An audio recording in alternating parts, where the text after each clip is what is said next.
que possamos todos nós abrirmos a porta dos nossos lares, para que Jesus possa se fazer presente. Jesus amado, Mestre de todos nós, te agradecemos, ó doce Pastor, porque nos dá a oportunidade de, no estudo do Teu Evangelho, compreendermos a nossa jornada terrena. Te agradecemos, ó Jesus, pelas benesses que colocas em nossas vidas. Temos o pão, temos o lar, temos a roupa, temos a família tão amada.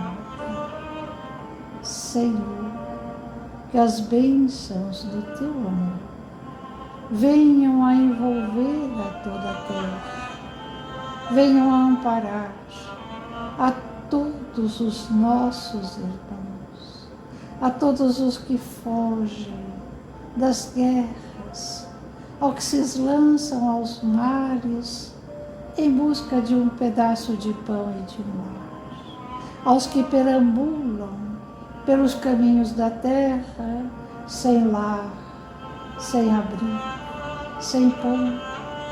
Rogamos-te, Senhor, por todos aqueles que se deixaram levar pelos caminhos da ilusão e hoje se acham nos cárceres, hoje se acham vitimados pelas drogas, ensandecidos tantas vezes. Senhor, rogamos as vossas bênçãos aos todos os companheiros que fazem parte de todas as fraternidades para o bem universal dos dois lados da vida. Rogamos as vossas bênçãos aos dirigentes do Brasil, essa pátria tão abençoada, que nos recebe com a doçura da fraternidade. Senhor, auxilia-nos a todos, para que consigamos abrir os nossos corações às Tuas dulcíssimas palavras e que assim possamos, ó Senhor, fazer parte dessa grande árvore do Evangelho que um dia transplantastes ao nosso Brasil, para que ela possa estender seus ramos amorosos por toda a terra. Que possamos contigo estarmos, Senhor, hoje e sempre. Mas auxilia-nos, doce Pastor. Esteja conosco, ó Jesus. Que assim seja. Estamos hoje iniciando o capítulo 16. Não se pode servir a Deus e a Mamon. E hoje iremos abordar na passagem de Lucas, no capítulo 16, versículo 13, a salvação dos ricos. Ninguém pode servir a dois senhores, porque ou odiará a um e amará ao outro, ou se afeiçoará a um e desprezará o outro. Não podeis servir ao mesmo tempo a Deus e a Mamon. Inicialmente, é interessante que a gente conceitue um pouco o que seria essa palavra Mamon, que é muito forte, inclusive nos termos bíblicos, não se pode servir a Deus ou a Mamon. A palavra Mamon, ela ganhou muita força, ela significa dinheiro, riqueza, literalmente, mas ela ganhou bastante força na cidade de Tiro, cerca de 1500 anos antes de Cristo, na época dos fenícios. Tiro era uma cidade muito rica e a preponderância do ter sobre o ser em Tiro, como nos relata o livro de Ezequiel, o livro bíblico de Ezequiel, a preponderância do ter sobre o ser na cidade de Tiro atingiu níveis absurdos. Então, tudo estava relacionado com as posses materiais, com aquilo que as pessoas detinham. O respeito, a consideração, estava tudo relacionado a isso. Não se olhava o indivíduo como indivíduo. Olhava-se o indivíduo por aquilo que ele tinha. E aquilo que nós temos não representa aquilo que somos. O que somos é a nossa essência, que nasce daquilo que pensamos e sentimos. Na verdade, até hoje nós ainda vivenciamos constantemente esses dilemas, onde espíritos, indivíduos, seres humanos são tratados de maneira completamente divergente em função daquilo que elas têm. Basicamente, nós não somos tratados, nós não convivemos uns com os outros em função daquilo que somos. Nós acabamos convivendo uns com os outros, respeitando aquilo que os outros têm. E em Tiro, isso alcançou uma expressão muito grande. De tal maneira que esse termo mamon, na cidade de Tiro, se tornou quase que uma expressão alegórica de um Deus. O Deus da riqueza, o Deus dessas expressões, que ganhou muita força e é usado até hoje, foi usado com muita força nos termos evangélicos. E dentro dessa primeira reflexão, e que precisa ficar muito claro para nós, é que Deus, as leis divinas, elas não condenam o dinheiro. Há muitas divergências, porque ao ler esses escritos, cada um alcança um nível de interpretação e acredita que aquele que é rico está errado. Deus não condena o dinheiro, nem muito menos a riqueza. Porque o dinheiro, ele é algo fundamental para a engenharia social, que movimenta tudo, que estimula. O dinheiro é um planejamento da espiritualidade superior que nos leva a vivenciar a lei de esforço, de trabalho e inúmeras outras questões. Deus não condena o dinheiro. O que nós precisamos trabalhar nesse ponto aqui dessa parábola, o que está em jogo, não é ter ou não ter riqueza, mas é o uso que eu faço daquilo que tenho. É o padrão vibratório que eu alimento dentro de mim em função daquilo que eu tenho. Se eu tenho uma abundância de dinheiro, de recursos materiais, eu posso me dar ao direito de me sentir melhor do que o outro? Então, nós não estamos falando daquilo que temos, mas daquilo que sentimos quando temos, porque ter não é o problema. A grande questão está o que se sente quando se tem. Porque é fundamental que a gente tenha esse movimento interior de buscar o progresso, porque a lei divina é de progresso, é de evolução, senão estaríamos todos nós fadados à inércia. E mais do que isso, imaginem se todo mundo abrisse mão de todos os recursos. Quem ia sustentar a sociedade se todo mundo virasse mendigo? Porque o mendigo voluntário, ele é um grande peso para a sociedade, ele não contribui, ele não faz nada e fica à mercê de receber algo de outrem. Vocês realmente acham que a mendigância voluntária generalizada promoveria algum tipo de progresso? Nós teríamos grandes empresas, nós teríamos a evolução da medicina, da tecnologia, tudo isso realmente aconteceria? Então, a riqueza, a posse, não é condenada por Deus. O que nós vamos trabalhar aqui é o bom uso. O que está em jogo é esse padrão vibratório do apego alimentado pelo orgulho e pelo egoísmo. Esse é o ponto-chave que nós vamos buscar refletir um pouco. O que fazemos com aquilo que temos? Dentro desse cenário, eu gostaria de trazer aqui duas passagens. Uma do Evangelho segundo o Espiritismo, no capítulo 2, Meu reino não é deste mundo, no qual, no item 8, a gente tem uma comunicação que foi realizada no ano de 1863, de uma rainha da França que desencarnou.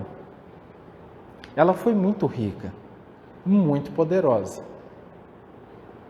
E ao desencarnar, vamos ver o que ela disse para nós. O que eu carreguei comigo da minha realeza terrestre? Nada. Absolutamente nada. E como para tornar a lição mais terrível, ela não me seguiu até o túmulo. Rainha eu fui entre os homens. Rainha eu acreditava entrar no reino dos céus. Que desilusão! Que humilhação, quando em lugar de ser ali recebida como soberana, vi acima de mim, mas bem acima, homens que eu acreditava bem pequenos e que desprezei, porque não eram de um sangue nobre. Então eu compreendi a esterilidade das honras e das grandezas que se procura com tanta avidez sobre a terra. Para se preparar num lugar neste reino, é preciso a abnegação, a humildade, a caridade em toda a sua prática celeste, a benevolência para com todos. Não se vos pergunta quem tu fostes, não, que posição ocupastes, mas o bem que haveis feito, as lágrimas que enxugastes. Aqui nós temos uma expressão clara de quando nós usamos aquilo que temos exclusivamente em benefício próprio dos meus caprichos, do meu egoísmo, para atender somente às demandas do meu ego.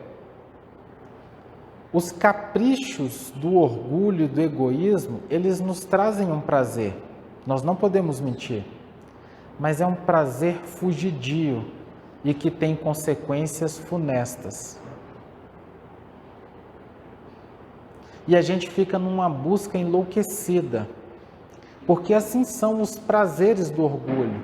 Essa busca enlouquecida dos prazeres do egoísmo, ela nos levam a um estado de completo desequilíbrio mental, porque eu vou precisando e vou querendo cada vez mais, é uma busca incessante e eu sempre vou terminar na solidão. E eu vou precisar de cada vez mais, porque eu só estou pensando em mim, porque eu tento buscar o prazer, a satisfação a qualquer custo, apesar de a despeito que não me interessa. Eu quero o que eu quero e quero atender às minhas demandas. Eu quero ser feliz, independente daquilo que aconteça com o outro. Esse padrão vibratório causa um desarranjo profundo na malha perispirítica e traz transtornos que o espírito muitas vezes demandará séculos para refazer o mal que ele estruturou em si mesmo, em ninguém mais. E isso não traz uma alegria perene. E em prosseguimento, eu queria trazer uma outra passagem. Essa está no livro O Céu e o Inferno. Está na segunda parte do livro O Céu e o Inferno, no capítulo 2. É um capítulo denominado de almas felizes, vamos colocar assim. E tem aqui um relato de uma condessa, Condessa Paula, e também um relato, um estudo sobre a vida dela depois que ela desencarnou. Se vocês quiserem ler, vale muito a pena, é um trecho longo, e depois tem a psicografia do que ela disse. Mas vamos ver aqui uma outra expressão para que a gente possa continuar a nossa reflexão. A Condessa Paula, bela, jovem, rica, fina e de estirpe ilustre. Esta era também perfeito modelo de qualidades intelectuais e morais. Faleceu com 36 anos de idade, em 1851. Seu necrológio é daqueles que podem resumir-se nestas palavras por 1000 bocas repetidas. Por que tão cedo retira Deus pessoas assim da terra? Felizes aqueles que tornam abençoada a sua memória. Ela era boa, meiga e indulgente, sempre pronta a desculpar ou atenuar o mal, em lugar de aumentá-lo. Nunca a maledicência lhe atacara os lábios. Sem arrogância nem austeridade, era, ao contrário, com benevolência, a delicada familiaridade que tratava os subordinados, despercebida aos demais de qualquer aparência de superioridade ou de humilhante proteção. Compreendia que pessoas que vivem do trabalho não são escravos e que, por seguinte, têm precisão daquilo que lhes é devido e merecem receber com respeito. Jamais reteve o pagamento de qualquer salário. A simples ideia de que alguém pudesse experimentar uma privação por sua causa, causar-lhe-ia um remorso de consciência. Ela não pertencia ao número daqueles que sempre encontram dinheiro para satisfazer os próprios caprichos, sem pagarem as próprias dívidas. Não podia compreender que houvesse prazer para o rico em ter dívidas, e humilhada se sentiria se lhe dissessem que os teus fornecedores eram constrangidos a fazer-lhes adiantamentos. Também por ocasião da sua morte, só houve pesares, nenhuma reclamação. A sua beneficência era inesgotável, mas não essa beneficência ostensiva à luz meridiana que busca todos os holofotes da vida social. Ela exercia a caridade de coração, desprovida das vanglórias, e o fazia por amor. Só Deus sabe as lágrimas que ela enxugou, ninguém mais. Da sua estirpe e das altas funções do marido, por ocuparem cargos altos da nobreza, decorriam-lhe onerosos encargos domésticos, aos quais não podia eximir-se. Satisfazendo plenamente as exigências de sua posição, sem avareza ela o fazia, contudo, com tanto método, evitando qualquer desperdício e qualquer superfluidades, que lhe sobrava metade daquilo que a qualquer outro não sobraria. Assim procedendo, fazia com que da sua fortuna sobrasse um maior quinhão, do qual ela aplicava em ajuda aos necessitados. Destinava boa parte da renda dessa fortuna exclusiva para este fim. Considerava-a sagrada e como de menos a despender no serviço da sua casa, quanto mais ela economizava em casa, mais ela auxiliava os que necessitavam. Então aqui nós temos dois testemunhos de dois espíritos muito diferentes. Nós temos uma senhora da realeza, rainha, que maltratou tantos quanto pôde, e por aquilo que ela tinha, ela sentia-se superior aos outros que a cercavam. Ela não conseguiu compreender que tudo quanto nós temos na Terra é uma oportunidade de avaliar quais são as nossas conquistas morais. A pergunta que sempre vai nos ser feita pela nossa própria consciência é: o que fizestes com o que tinha? E não o que conseguiu. Volto a repetir, Deus não condena a riqueza. Nós temos um outro exemplo de uma condessa que detinha todas as capacidades, era bela, rica, inteligentíssima e viveu no luxo, mas agiu com dignidade. Tratou a todos com bondade. E mesmo tendo tudo que tinha e podendo esbanjar, ela não esbanjou. O simples fato dela não esbanjar nas economias domésticas lhe permitia auxiliar milhares de pessoas durante toda a sua vida, provavelmente. Não é aquilo que temos, é o que fazemos com o que temos, é o que sentimos com aquilo que temos. Grande parte de nós varia em dois extremos, em ponto e contraponto. Ou na prodigalidade exagerada, ou seja, eu tenho muito e saio gastando sem pensar, não estou nem aí. Fui aquinhoado com uma herança absurda, meu pai era milionário, enfim. Tenho um trabalho, uma situação que me garante recursos muito dilatados, e aí eu me torno um pródigo, um aproveitador. Saio gastando para atender os meus caprichos e não penso em mais ninguém. E nós variamos lá no outro contraponto, que é o da avareza, do sovina, como nós conhecemos vulgarmente, o mão de vaca. Aquele que não divide nada. Tanto ponto contra ponto são extremamente danosos, são padrões vibratórios desequilibrados. E onde está o 40? Onde está o equilíbrio? O equilíbrio está em vivenciar o ter sem passar por cima de ninguém e vivenciar o ter com a alegria de compartilhar o que se tem, porque é isso que promove a paz eterna. É essa sensação de poder compartilhar com alguém e chegar junto.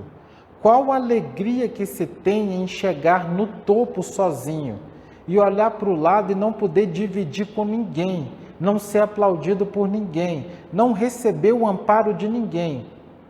Essa é uma alegria profundamente vazia e é o destino de todos aqueles que buscam esse amontoamento de bens sem pensar em mais ninguém. Ele pode até tatear alguns prazeres momentâneos, mas a longo prazo ele vai vivenciar dores acerbas, que são as dores da solidão e do abandono. De que adianta ganhar o mundo e perder a si mesmo? A grande reflexão para nós é vivenciar o ter com dignidade, buscando esse caminho do meio, olhando as pessoas que nos cercam a existência e não ficar focado nas minhas próprias demandas de egoísmo para satisfazer unicamente o meu orgulho e o meu egoísmo.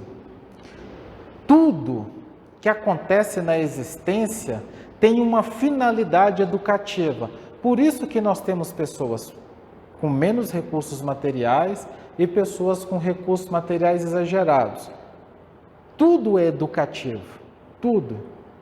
Às vezes esse que vem numa condição mais difícil, de um trabalho duro, mais pesado, É necessário que ele passe por isso, porque todos nós já fomos ricos em questões financeiras. E já fizemos bobagem.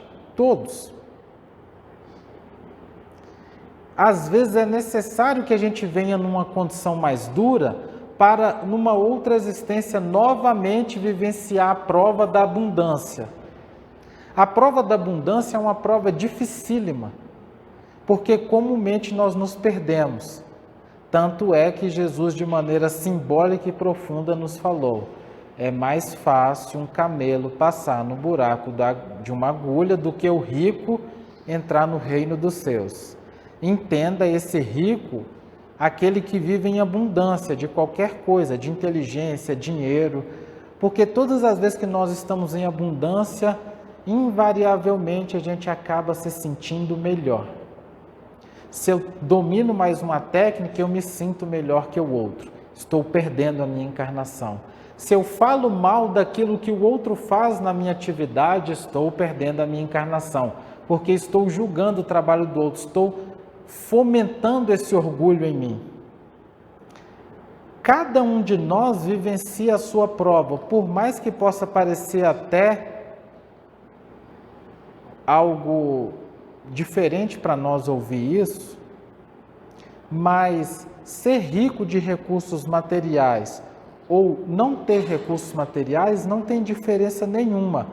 Os dois são grandes provas para o espírito. E ter abundância de recursos é uma prova ainda maior. Muito difícil. Muito difícil.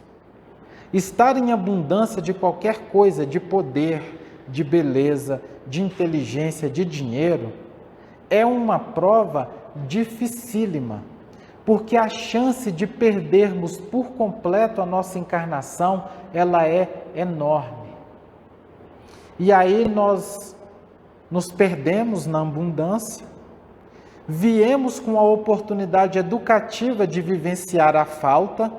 Ao entrar na falta, reclamamos o quanto pudemos, desejamos de toda maneira receber algum bem fácil, de uma loteria, de uma herança, de qualquer coisa, não conseguimos, passamos uma vida inteira reclamando, não aprendemos nada. E aí tentamos de novo a prova da riqueza, nos afundamos ainda mais e ficamos nesse ponto e contraponto da prodigalidade e da avareza. Ou jogo tudo para lá, não estou nem aí, vou gastando sem parar, que também é errado, ou não faço nada, fico aqui na sovinice e guardo tudo. Então fica uma oportunidade para cada um de nós de buscar esse 40 em relação ao ter, de encontrar a virtude do equilíbrio na administração dos bens materiais que nos cabem, da abundância que cada um tem, compartilhando e trabalhando, inclusive, o exercício da boa gestão daquilo que se tem, porque isso é da lei. A boa gestão daquilo que se tem me permite ter mais recursos para que eu possa cada vez mais ajudar aqueles que me cercam. E mesmo assim eu posso continuar tendo uma vida digna e vivenciando os prazeres que Deus não condena. Porque o próprio Evangelho nos coloca, se estais no mundo, tem um item do Evangelho que é muito interessante, eu aconselho todos a lerem, chama O Homem no Mundo. E a espiritualidade coloca de uma maneira assim muito sábia, muito clara, é um texto muito interessante. Se estais no mundo, viva as coisas do mundo. Vocês não estão condenados a viver uma vida fora da realidade, sem tocar os pés no chão, só pensando espiritual. Não, viva as coisas do mundo. Viva as alegrias do mundo, mas faça isso com dignidade. Vá viajar. Quando nós compramos um carro, eu estou alimentando o mecânico, Estou alimentando a senhora que me vendeu. Eu estou alimentando a senhora que varre a concessionária. Eu estou promovendo dignidade para uma cadeia enorme.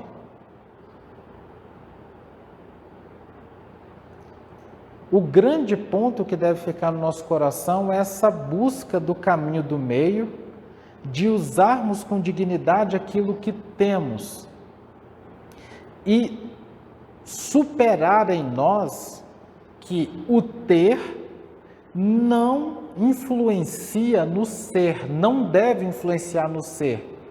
O ter não torna ninguém melhor do que ninguém. O grande aprendizado para o nosso espírito é: nós não podemos nos sentir melhores nem piores tendo como referência o ter. O ter não indica aquilo que somos. O grande desafio para todos nós enquanto espíritos é, mesmo na abundância, nós alcançarmos a humildade. É ser humilde na bonança, é ser humilde na abundância, é ser humilde quando se tem tudo. E mesmo assim tratar a todos como iguais e vivenciar a fraternidade universal de enxergar a todos como irmãos. No sábado nós vamos continuar a reflexão sobre esse tema, no qual a gente vai buscar abordar esse assunto pelo ponto de vista dos sentimentos. Aí nós vamos fazer uma análise mais profunda, que já deixo para vocês pensarem qual o padrão vibratório, qual o sentimento que alimenta aquele que quer amontoar e acumular bens. O que vai no coração daquele que o leva a sentir-se melhor do que os outros por ter mais? O que vai dentro de nós e quais as consequências desse padrão em nós? Amado Mestre Jesus, mais uma vez nós estamos aqui para te agradecer, Pai. Agradecer pelas tantas bênçãos que nós temos, pela abundância de recursos que temos, a abundância do sol, a abundância do ar, a abundância das flores, a abundância do carinho de um cão que nos lambe os pés, nos sorri com os olhos, enchendo o lar de alegria, a abundância da vida, a abundância, Mestre querido Jesus, do amparo da espiritualidade superior. Somos tão ricos, Mestre querido, possuímos tanto, que nós só temos a te agradecer. Mestre querido Jesus, que consigamos trabalhar o nosso orgulho para diluir as vendas dos nossos olhos, os tampões dos ouvidos, que nos impedem de sentir a abundância da vida que nos envolve. Auxilia-nos, Mestre querido Jesus, a elevarmos as nossas vibrações e alcançar as esferas superiores da gratidão, entendendo que toda a nossa existência é uma oportunidade bendita de refazer caminhos, é uma escola abençoada para nos lapidar, para que sejamos diamantes de luz. Pai querido, ampara todos os irmãos que se encontram agora desanimados, aflitos, tormentosos e tristes.